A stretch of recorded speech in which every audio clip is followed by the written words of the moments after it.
অ পাই কি কৰিছ তই? অ ককা এ বহি আছো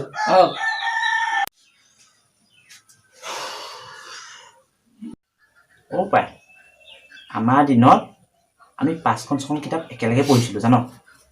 তই পিছে কি পঢ়িছ এতিয়া? এই বিজ্ঞানৰ নিউটনৰ সূত্ৰকে পঢ়ি আছো আৰু নিউটন মানে? নিউটন মানে এই বিজ্ঞানৰ যে মধ্যাকৰ্ষণ শক্তি আৱিষ্কাৰ কৰিছিলে যে সেইজন আকৌ অ পাপা সেইটো নিউটন। সেইটো যে কি মিছা মানুহ ঐ। আমাৰ লগৰ এটা আছিলে, মই কৈছো নিউটনতকে বেছি চোকা। আমি এই চাচা দোকান যে একেলগে গৈছিলো। এদিন চাচা দোকানৰ পৰা আহিলো হয়, দুয়োটাই বহি আছো তোৰ এই নাৰিকল গছৰ তলত। পৰিলে নাৰিকল এটা ওপৰৰ পৰা, তাৰ মূৰত পৰিলে। বেচেৰাটোৱে ভাবিবই নহ'ল কি মধ্যাকৰ্ষণ। নহ'লে আমাৰ অসমতো নিউটন ওলালেহেঁতেন বুজিছ। A few moments later. পাই কি কৰি আছ? অ ককা এয়া পোচাপ মাৰি আছো। গাটো হালোৱা বাৰী সি আকৌ বডি বনাই পোছাক মাৰি বুজিছ পাই। তহঁতৰ ন আমি পিঠিত এটা এটা হাতী লৈ পোছাক মাৰো।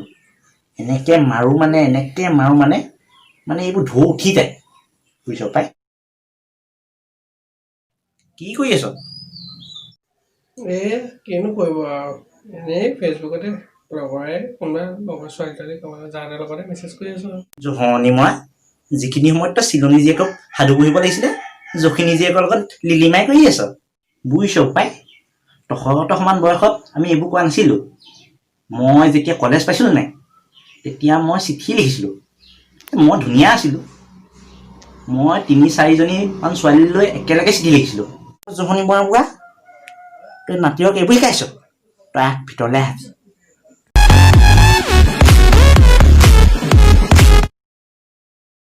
ভিডিঅ'টোৰ জৰিয়তে আমি বুজাব বিচাৰিছো যে অতি ফিতাহী গলাই ফাঁচি, ককাই ফিতাহী মৰাৰ কাৰণে খালে আইতাৰ লাঠি। ধন্যবাদ।